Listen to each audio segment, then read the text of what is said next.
Drag Race has no room for sincerity. That's what we're led to believe these days, at least. Ernest ain't got no business around here. Queens in the early seasons were asked to give heart, soul, and vulnerability. Let us see your vulnerability. Jan even memed about this in All-Star 6, saying that's the vulnerability that the judges are looking for, when in reality they were looking for comedy, humor, and not any element of soul. There was a time where Drag Race asked, nay, demanded vulnerability from its contestants. A time where showing your true self was more valuable than making a cheap joke. Now let's not get it twisted, because comedy has always been a leading force on Drag Race. If you can make Ru laugh, that can forgive a lot of mistakes. So how did we get from winning challenges with sincerity and heart to, girl, I shit myself? In a modern season of Drag Race, Roxy Andrews would have won Can I Get an Amen for Where My People At? Where My People At? Over Ivy, who had a technically stronger performance and a more sincere and heartfelt message than what Roxy presented. In a modern season, Chad would win the political challenge for playing a goofy character and potentially making Ru laugh over Sharon, who was taking it much more seriously and trying to present what an actual drag queen politician would look like. Because at the end of the day, these days at least, making RuPaul's Cocomelon brain laugh is the most effective tool to winning a challenge. Where it used to be that the person underneath the drag were a critical portion of moving forward in the competition. As Ru barked at Magnolia Crawford one time, "You gotta get people to like you." Alaska was even berated at one point for not having the heart and soul that Sharon presented during her time on Drag Race. This forced Alaska to dig down deep and start to show more of who she was outside of her Alaska character. As Drag Race grew into mainstream, its challenges becoming more difficult and designed to create better television, the runways becoming more conceptual and designed to be jaw-dropping over just pretty, the mechanics of the show also started to change. I think in the earlier seasons, Ru wanted to establish herself as a serious hostess of this televised drag pageant. She was still silly old RuPaul, but she was absolutely leaning in on what made Heidi Klum or Tyra Banks strong competition hosts, by being stoic and firm rather than just be a goofball. In the earlier seasons, Ru was significantly more involved in the critique process, or at least from what was shown. She would get a comment in every few queens, guiding them on how they could win the whole thing, whereas now Michelle takes on the lead role of the guiding light for how the queens could essentially take the crown. I think you can start to see shifts towards comedy focus by season 9 with the Princess Design Challenge.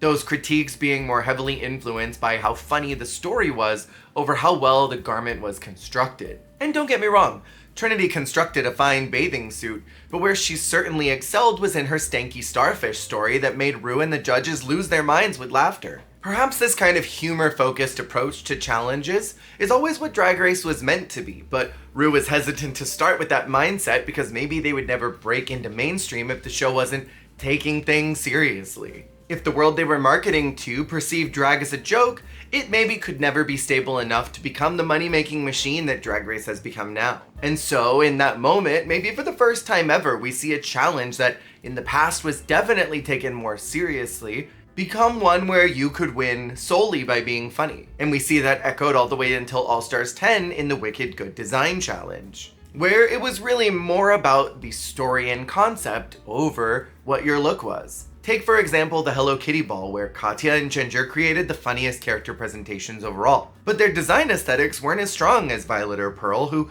tailored strong looks but lacked a lot of story.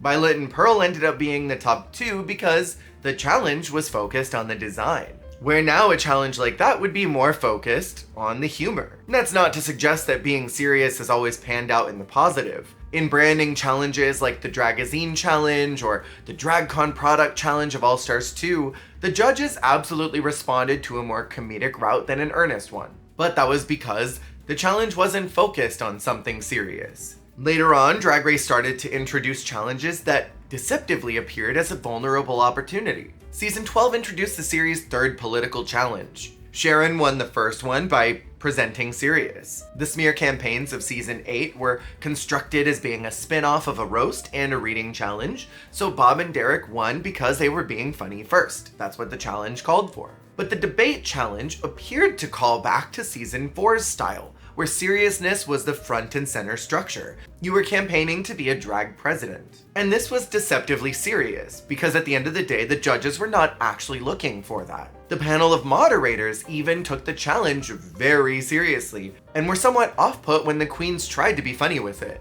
The only one they responded positively to with their comedy was Jada, and I credit that entirely to the immense charisma that is Jada Essence motherfucking Hall. Her "look over there" is iconic and memorable, but Chad's vocal stim in season 4, green, yellow, wait for it, red, was a point of contention as why she couldn't win the season 4 challenge.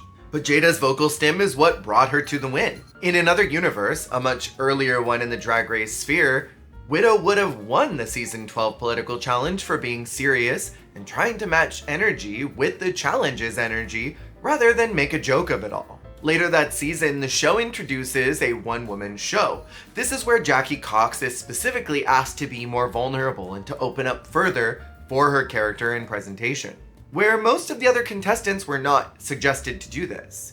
So Jackie does that and creates one of the most emotional and heartfelt sets probably in Drag Race history, but ultimately loses to Crystal playing a masculine stripper character that made RuPaul laugh more. And again, laughter can forgive a lot of mistakes, or even give you passes where others wouldn't. But this challenge coming across initially as if it was a heart and soul, one-woman show, what could you bring across the nation and share, Jackie presented that to a T, showing vulnerability of who she is, showing her heart and soul. Referring to the deceptiveness of this challenge, it's masked as a heart and soul challenge, but the underlying judgment is on comedy first. In All Stars 6, the show creates 2 additional deceptive challenges: Pink Table Talk, riffing off of Red Table Talk, which of course is about candid conversations surrounding real-world issues. Eureka, Trinity, and Akira bare their souls to talk about sex, sexuality, fetish, HIV status, and reveal a rawness about their humanity that was quite unmatched in that challenge. However, Ginger Minj wins that week out of nowhere, despite Team Sex being called as the objective winning team. Ginger's story talking about her poop blockage was a personal story for her, but lacked the honesty and depth that Team Sex had,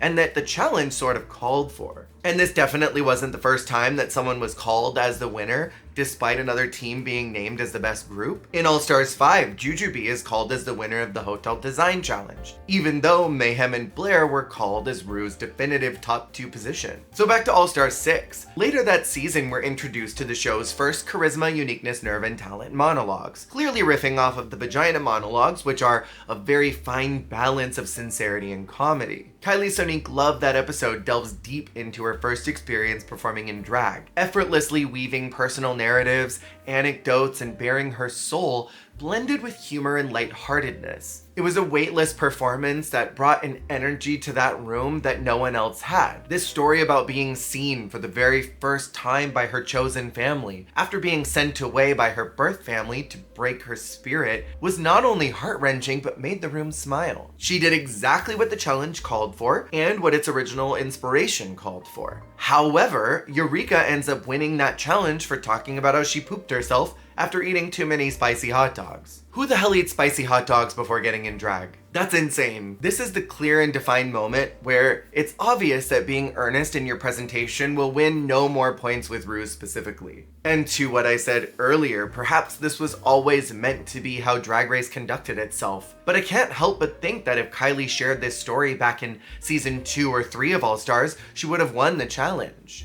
In season 17, we finally get the words that there is no place for being earnest in Drag Race during the most recent Charisma, Uniqueness, Nerve, and Talent monologues. Again, another deceptive challenge. Susie Toot shares her story of finding acceptance from her father despite not performing well in a spelling bee. This story unlocks so much about Susie's confidence, her backstory, and why she doesn't struggle much with negative critiques because she was given space at a young age to accept that some things may not go her way, but to keep her head up about them. Jules shared a similar heartwarming story, both of them nailing the parameters of what the challenge entailed and called for. But the winners of the challenge were Lexi and Anya, who chose to navigate their stories with humor as the driving force. So what the hell happened?